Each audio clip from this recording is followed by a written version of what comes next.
I'm not here to sell you anything, so I hope that this video can come across as even more value than it already is, because there's nothing I want from you other than to enjoy this video, take away and take action on it.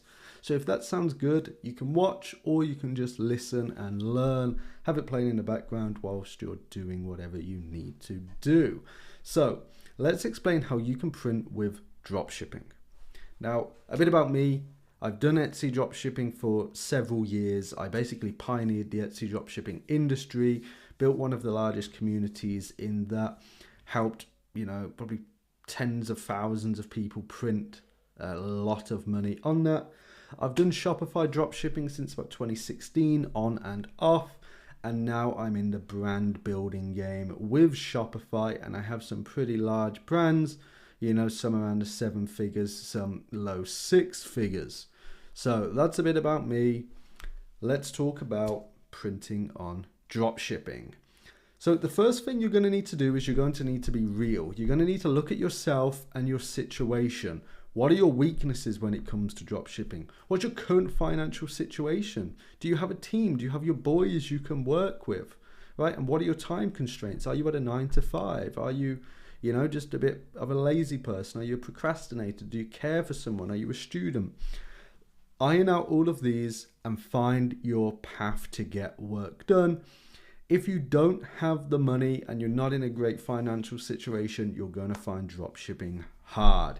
It's going to be hard for you to burn 100, 200 pounds a day, basically throw it down the toilet and not get results. So let's carry on. Things you're going to fail on. If you're not planning, right, you're going to fail. If you don't really know what it is you're trying to get as an end result, you won't know.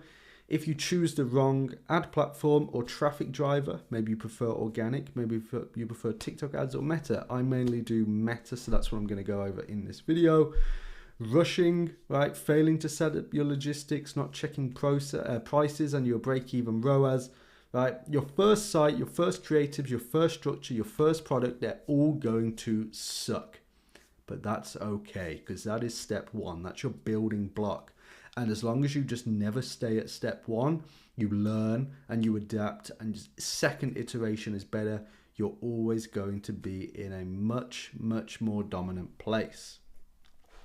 So let's set expectations before you get into this. You need money, like I said. Right? You need some sort of funding. Maybe you have a 9 to 5 and you allocate money from that into this. You save up for a few months, right? Dropshipping is kind of like a casino.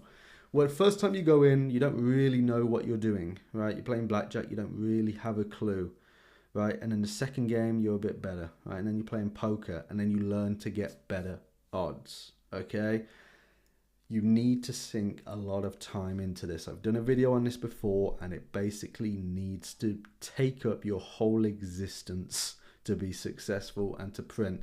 And are you going long term or are you going to pump and dump? Long term, right? So let's talk about product research. The 4 methods that a lot of people like to use are cola rips, right? Or PP ads, those kind of tools. I don't really like that. The other 2 I do like, organic scrolling and meta ads. They are probably my favorite ways of doing it. A bit more time consuming, but it allows you to kind of find the gems, the unicorns, and then go and do your own research on them. Right? You've got to constantly be studying the brands that are doing it. If you're finding too many brands and big boys in that product, it's not for you. If you're finding a product with 1 or 2 brands that are doing like 5, 6K days, and that's it, they've got loads of content, loads of creatives, they're ticking all your boxes on your product research list, then that's the kind of one you want to go for. And it's easier said than done. They're the ones you want to look for. It's like a needle in a haystack, but if all you're doing is organic scrolling on TikTok, going through meta ads library, you're building out your keywords that you search for, right? You're going to find something. The 4th one is insiders.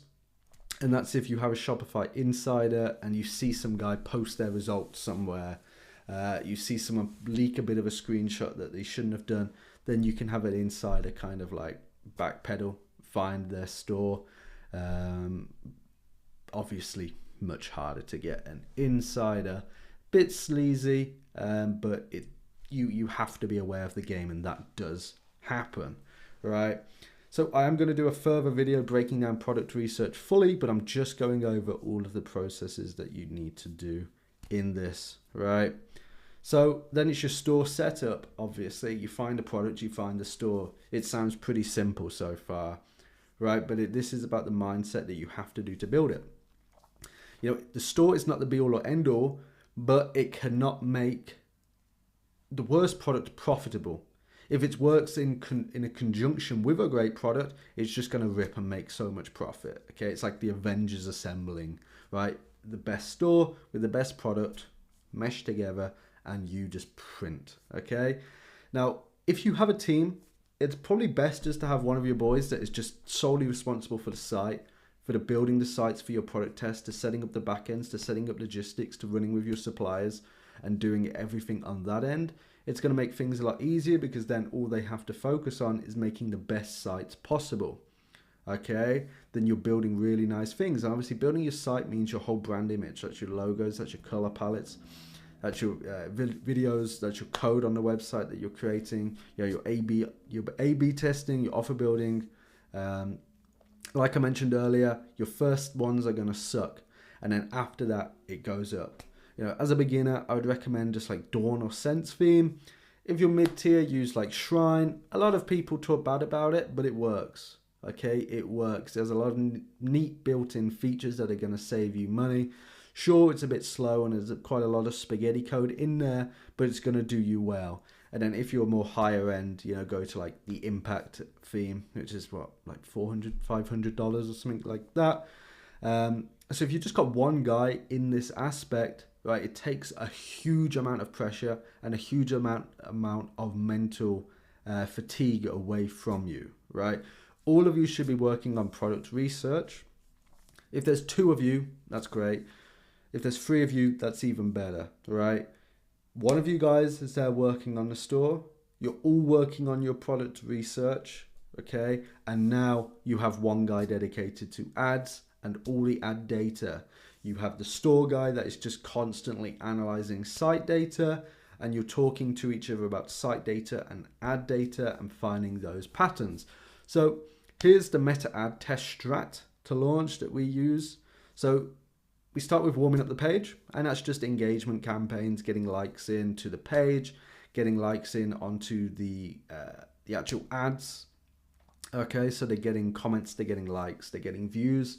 So when someone sees that ad for the first time, it's not one like, what's an angry face, right? And that's it, and 3 views. It's a good amount of engagement. There's hundreds of likes, there's hundreds of comments, there's lots of views, there's a lot of engagement. That's a bit of social proof, and you can force that social proof very cheaply. So now we just set up a CBO, £100 a day, running to that. We want to target the US, UK, AU, and Canada. AU is Australia. We have 3 to 4 bodies, which is 3 to 4 videos, right, without the audio or without the hook. And then across those videos, we go and put 4 to 8 hooks on each, right? So each body then has the same video, but 4 to 8 hooks on that one video, if that makes sense. And when I say hooks, it's like the the first 3 seconds, the thing that's going to engage the customer to keep them watching, right? And then you're just constantly testing bodies, you're testing hooks. Once you find a body that works, you keep testing new hooks on that, and then you go from there.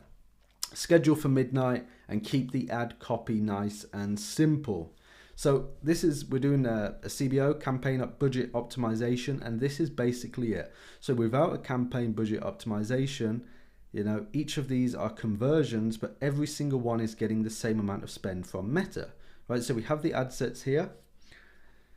Each ad set is allocated $10, whereas on a CBO, the campaign is where the money goes, and then Facebook is able to allocate the funds across. So look, like this one here that's getting the least conversions is still getting the same amount of this one that's getting most of them, right? So this has got 2 sales, this one's got 5 sales, but they've got the same amount of spend, whereas you'd want more spend pumping into this middle one.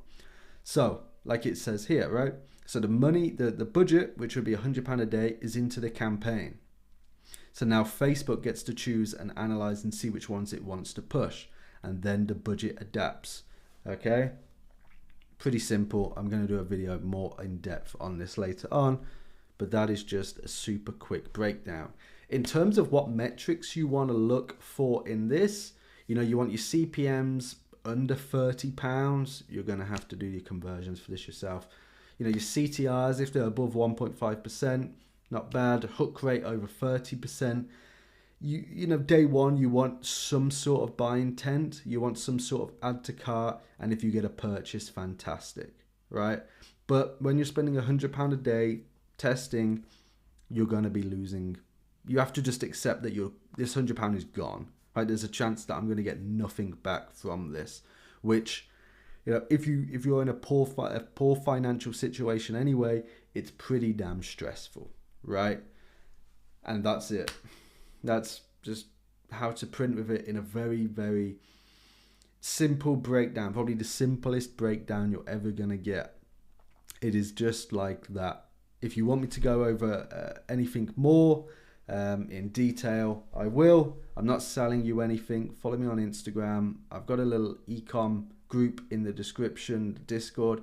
It's nothing in there's for sale. You join. I don't want anything. There's resources in there. I chat away. I answer questions. So just get printing.